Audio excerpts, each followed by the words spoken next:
नमस्कार, मी डॉक्टर मच्छिंद्र बांगर महाराष्ट्रातील आणि देशातील हवामान परिस्थिती संदर्भात ताजा अंदाज देणार आहे. बंगालच्या उपसागरात कमी दाबाचं क्षेत्र तयार झाले असल्याचे हवामान खात्याकडून आज जाहीर करण्यात आलं आहे. त्यामुळे ही प्राथमिक घोषणा या ठिकाणी झालेली आहे. या कमी दाबाच्या प्रभावामुळे जो बाष्पयुक्त वाऱ्यांचा वेग अरबी समुद्रातून वादळी प्रणालीकडे सरकला, त्यामुळे महाराष्ट्रात स्थानिक वातावरणाची निर्मिती झालेली आहे आणि महाराष्ट्रात मोठ्या प्रमाणात आज ठिकठिकाणी पावसाच्या नोंदी झालेल्या आहेत. मध्यम ते जोरदार पाऊस देखील काही ठिकाणी झालेला आहे. या ठिकाणी उड्डाणाऱ्यांना पूर आल्याचं देखील आपल्याला बघायला मिळत आहे. शेतामध्ये पडणारा पाऊसही आपण या ठिकाणी बघतो, पण या ठिकाणी एकूण पावसाचं प्रमाण कशा पद्धतीने आहे याची आयडिया आपल्याला येईल. त्यामुळे आपल्याला समजेल की महाराष्ट्रात आज पाऊस झालेला आहे. हे असताना देखील काही ठिकाणी स्प्रिंकलर लावून शेतीतील सुकत असलेल्या पिकांना पाणी देखील देण्याची व्यवस्था होते. म्हणजे असमान वितरणाचं हे उदाहरण आहे. या ठिकाणी आपण अक्कलकोट स्टेशनवर होत असलेल्या पावसाचा देखील व्हिडिओ आपल्या समोर आहे. पुढ्यांना आलेल्या पुराचं हे दुसरं उदाहरण देखील आपल्या समोर आहे. एका शेतामधील पावसाचं हे उदाहरण आपण बघा, कशा पद्धतीने पाऊस झालेला आहे. आज दिवसभरामध्ये छत्रपती संभाजीनगर, काही भागामध्ये अहिल्यानगर, नाशिक, सोलापूर, पुणे आणि रायगड जिल्ह्यामध्ये देखील पावसाची नोंद आज झालेली आहे. जवळपास 8 ते 10 जिल्हे असे आहेत ज्या ठिकाणी आज पावसाची नोंद झाली. बीड जिल्ह्यामध्ये देखील किरकोळ पावसाची नोंद झालेली आहे. हिंगोली जिल्ह्यामध्ये पावसाची नोंद झालेली आहे. त्यामुळे एकूणच महाराष्ट्रामध्ये आज पावसाला सुरुवात झाली. जालना जिल्ह्याचेही काही व्हिडिओ माझ्याकडे आलेले आहेत. म्हणजे साधारण 10 ते 15 जिल्ह्यांमध्ये आज पावसाला सुरुवात झालेली होती आणि हा पाऊस पुढेही कशा पद्धतीने चालू राहील या संदर्भात किंवा यामध्ये वाढ होईल की घट होईल हेही आपण बघणार आहोत. हा व्हिडिओ संपूर्ण बघा.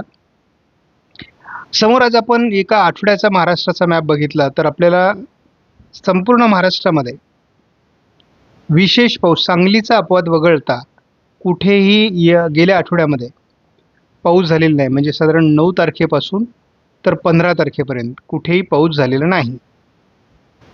जवळपास सर्वच विभाग, म्हणजे आपण कोकण विभाग बघितलं तर 81 मायनसमध्ये आहे, मध्य महाराष्ट्र बघितलं तर 65% मायनसमध्ये आहे, मराठवाडा 90% मायनसमध्ये, विदर्भ 85% मायनसमध्ये आणि संपूर्ण महाराष्ट्राची एकूण सरासरी गेल्या आठवड्याची 78% मायनस आहे. संपूर्ण सीझनचा जेव्हा आपण विचार करतो, यामध्ये 1 जूनपासून तर 15 जुलैपर्यंत 1.5 महिन्याच्या कालावधीमध्ये आपण या ठिकाणी बघतो की महाराष्ट्रामध्ये जवळपास 89% पावसाची आज नोंद आहे. 31% मायनस आहे विदर्भ, 39% मराठवाडा, 101% आहे मध्य महाराष्ट्र आणि कोकण गोवा आहे 103% अशी सध्याची महाराष्ट्रातील पावसाची परिस्थिती गेल्या 1.5 महिन्यामध्ये आहे. माहितीच आहे की देशातील पावसाची परिस्थिती काय आहे या संदर्भात देखील आपण दररोज आढावा घेत असतो. आज आपल्याला 23% मायनस म्हणजेच 77% पावसाची नोंद या ठिकाणी स्पष्ट होते. आणि एक लक्षात ठेवा की इथून पुढे पावसाला सुरुवात होणार आहे भारतामध्ये आणि जो उरलेला 15 दिवसाचा कालावधी आहे जुलैचा, यामध्ये भरपूर पाऊस पडणार आहे भारतामध्ये. महाराष्ट्रामध्येही मध्यम ते जोरदार पाऊस पडणार आहे आणि त्यामुळे ही सरासरी आता कमी नाही होणार, ती वाढत जाणार आहे, हे लक्षात घ्या. त्यामुळे फार घाबरण्यासारखी परिस्थिती नाही. थोडीफार जरी कमी झाली तरी ती पुन्हा वाढणार आहे, ही लक्षात ठेवा. म्हणजे आपण जेव्हा 31 जुलैला असू तेव्हा या आकडेवारीत आपल्याला सुधारणा झालेली दिसेल. दिवस सोलापूर जिल्ह्याची ओरड असेल किंवा बीडचे असेल, नाशिकची असेल, अहिल्यानगर, जालना, हिंगोली या ठिकाणी खूप कमी पाऊस झालेला आहे आणि या ठिकाणी आज पावसाने हजेरी लावलेली आहे. त्यामुळे या ठिकाणचं वातावरण शेतकऱ्यांमध्ये उत्साहाचं होतं. आपल्या बऱ्याच जिल्ह्यांच्या ग्रुपमध्ये आपल्याला पाऊस पडल्याचे व्हिडिओ येत होते आणि आपल्याला सकाळी टाकलेला आपला आजच्या पावसाचा अंदाज आणि त्याखाली आलेले पाऊस पडल्याचे व्हिडिओ, असं चित्र आपल्याला सगळ्या बहुतांश व्हॉट्सअप ग्रुपमध्ये बघायला मिळालं. उद्या 16 तारखेला देखील महाराष्ट्रात कोकणासहित अंतर्गत भागात जे काही वातावरण तयार झालेलं आहे ते उद्याही राहणार आहे. विदर्भात थोडं प्रमाण वाढू शकतं असा अंदाज ICMW मॉडेलने व्यक्त केला आहे. 17 तारखेला या पावसाच्या प्रमाणात महाराष्ट्रात बरीच वाढ होईल असा देखील अंदाज व्यक्त करण्यात आला आहे. कोकण किनारपट्टीला पाऊस वाढेल, महाराष्ट्राच्या उर्वरित भागात पावसाचं प्रमाण वाढेल स्थानिक वातावरणाचं, आणि पूर्व विदर्भामध्ये पावसाचं प्रमाण अधिक राहण्याची शक्यता ICMW मॉडेलने साधारण 17 तारखेला व्यक्त केली आहे. 18 तारखेला देखील सोलापूर, लातूर, धाराशिव, नांदेड या विभागात किंवा जिल्ह्यांमध्ये पावसाचं प्रमाण अधिक वाढेल. कोकणामध्ये घाटमाथ्यावर म्हणजेच पुणे पश्चिम, सातारा पश्चिम, नाशिक पश्चिम भागामध्ये किंवा अहिल्यानगर पश्चिममध्ये देखील पावसाचं प्रमाण वाढेल. कोल्हापूरच्या पश्चिम भागात पावसाचं प्रमाण वाढण्याची शक्यता आहे. घाटमाथ्यावर पावसाचं प्रमाण वाढेल. त्याचबरोबर पूर्व विदर्भात मुसळधार पावसाची शक्यता वाढते आहे. 19 तारखेला एक कमी दाबाचं क्षेत्र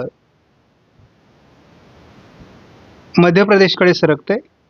तरी देखील महाराष्ट्रामध्ये सोलापूरच्या काही भागात, बीड, लातूर, परभणी, नांदेड, अगदी यवतमाळ या भागात देखील पावसाचं प्रमाण राहील. म्हणजे स्थानिक वातावरणच महाराष्ट्रामध्ये राहणार आहे. कोकण किनारपट्टीचा पाऊस वाढणार आहे. आपण 20 तारखेपर्यंतचाच अंदाज बघणार आहोत. 20 तारखेपर्यंत आपल्याला बहुतांश विदर्भ, मराठवाडा, उत्तर महाराष्ट्र, पश्चिम महाराष्ट्रात देखील स्थानिक वातावरण कायम राहणार आहे. जो पाऊस आज आपण बघितला आहे, या पावसाच्या प्रमाणात 20 तारखेला देखील वाढ होणार आहे. म्हणजे एक दिवस पाऊस पडला आणि दुसऱ्या दिवशी उघडला असं होणार नाही. त्यामुळे आपल्याला एक साधारण 4-5 दिवसाचं वातावरण हे महाराष्ट्रामध्ये स्थानिक स्वरूपाचं आहे आणि हे वातावरण पेरलेल्या पिकांना जीवदान देण्यासाठी अतिशय महत्त्वाचं आहे. काही ठिकाणी ते नवीन पेरणी करण्यासाठी सुद्धा उपयुक्त ठरेल. काही ठिकाणी शेतकऱ्यांची जर पिकं खराब झाली असतील तर त्यांना दुबार पेरणी करण्यासाठी सुद्धा हे वातावरण उपयुक्त ठरणार आहे. 16 तारखेला JFS मॉडेलने विशेष पावसाळी वातावरण दाखवलेलं नाही. JFSने 17 तारखेला थोडं विदर्भात पावसाळी वातावरण दाखवलं आहे, परंतु महाराष्ट्रात खास वातावरण नाही. 18 तारखेला विशेष वातावरण दाखवलेलं नाही. 19 तारखेला देखील विशेष वातावरण कोकण किनारपट्टीला पाऊस दाखवला आहे. महाराष्ट्रात JFSचा अंदाज जुळत नाही हे मी सातत्याने बघतो. आज JFS मॉडेलच्या बेसवर भारतीय हवामान खात्याने महाराष्ट्रात पाऊस होणार नाही आणि 20 तारखेपर्यंत पाऊस होणार नाही अशा प्रकारचा अंदाज दिलेला आहे. आणि आपल्याला 20 तारखेपर्यंत महाराष्ट्रात अतिशय चांगला पाऊस स्थानिक स्वरूपात होणार आहे. आपण बघतो की पूर्व विदर्भ आणि कोकण असं वातावरण JFSने जरी दाखवलं असलं तरी या JFSचा अंदाज बघितला नाही तरी चालेल, कारण JFSनुसार महाराष्ट्रात पाऊस पडतच नाही. ICMW मॉडेलनुसार पाऊस पडतोय आणि याचा माझा गेल्या अनेक वर्षाचा अनुभव आहे. आणि आता खास करून मान्सूनच्या कालावधीमध्ये पडणारा पाऊस हा ICMWचा आहे आणि आजही आपण त्याचा अनुभव घेतलेला आहे. या मॉडेलचा 5 दिवसाचा आपण केवळ ICMW मॉडेलचा अंदाज बघणार आहोत, कारण ICMW मॉडेलच महाराष्ट्रात पाऊस देणार आहे आणि स्थानिक स्वरूपाचं वातावरण हे 20 तारखेपर्यंत महाराष्ट्रात राहणार आहे. तसं कोकण किनारपट्टीला आज काही फारसा पाऊस झालेला नाही आहे. थोडा घाटमाथ्यावर मात्र पावसाची नोंद झाली. उद्या सकाळपर्यंत तरी फार विशेष वातावरण नाही आहे, परंतु उद्या दुपारनंतर या वातावरणात वाढ होणं अपेक्षित आहे. तर यामध्ये आपल्याला थोडं उत्तर कोकणाऐवजी दक्षिण कोकण आणि पश्चिम महाराष्ट्र असं थोडं वातावरण उद्या राहण्याची शक्यता आहे 16 तारखेला. त्यानंतर 17 तारखेला आपण जर बघितलं तर मग मात्र अगदी नाशिकपासून तर सोलापूरपर्यंत, कोल्हापूरपर्यंत ज्या पद्धतीचं आज संध्याकाळी वातावरण तयार झालेलं आहे त्याच पद्धतीचं वातावरण असेल. आपण 18 तारखेला देखील अतिशय चांगलं वातावरण महाराष्ट्रामध्ये स्थानिक स्वरूपाचं बघतो. या दरम्यान कोकण किनारपट्टीला हलकं वातावरण वाढू शकतं, परंतु कोकणात पाऊस होत नाही. त्यामुळे महाराष्ट्रात अंतर्गत भागात स्थानिक वातावरण चांगल्या पद्धतीने बरसते हे लक्षात ठेवा. आपण बघतो की 19 तारखेला देखील अतिशय म्हणजे ओढ्या नदी नाल्यांना पूर येईल एवढ्याच चांगल्या पद्धतीचं वातावरण आपल्याला मराठवाडा, पश्चिम महाराष्ट्र, कोकण, घाटमाथा असं दिसतंय. आणि त्याच पद्धतीचा पाऊस अगदी उत्तर महाराष्ट्र, मराठवाडा, विदर्भ, पश्चिम महाराष्ट्र असं बघायला मिळणार आहे. थोडा घाटमाथ्यावर पूर्वेला थोडा पाऊस कमी असेल. मात्र अतिशय उत्तम प्रकारचं पावसाचं वातावरण आपल्याला 20 तारखेपर्यंत आहे. एकूणच पुढील 5 दिवस महाराष्ट्रामध्ये पावसास अतिशय अनुकूल स्थिती आहे. त्यामुळे महाराष्ट्रातील शेतकऱ्यांनी घाबरून जाण्याची गरज नाही. पेरलेल्या पिकांना जीवदान मिळणार आहे. ज्या भागात पाऊस कमी आहे त्या भागातही पावसाची चांगल्या प्रकारे नोंद होईल. परंतु हा पाऊस भाग बदलत कमी अधिक प्रमाणात पडेल, सर्वदूर सारखा पडणार नाही. ही गोष्ट मात्र सर्वांनी लक्षात ठेवा. आपणास व्हिडिओमधील माहिती महत्त्वपूर्ण वाटल्यास लाईक करा, शेअर करा, चॅनलला सबस्क्राईब करा. धन्यवाद. जय हिंद, जय महाराष्ट्र, जय बळीराजा.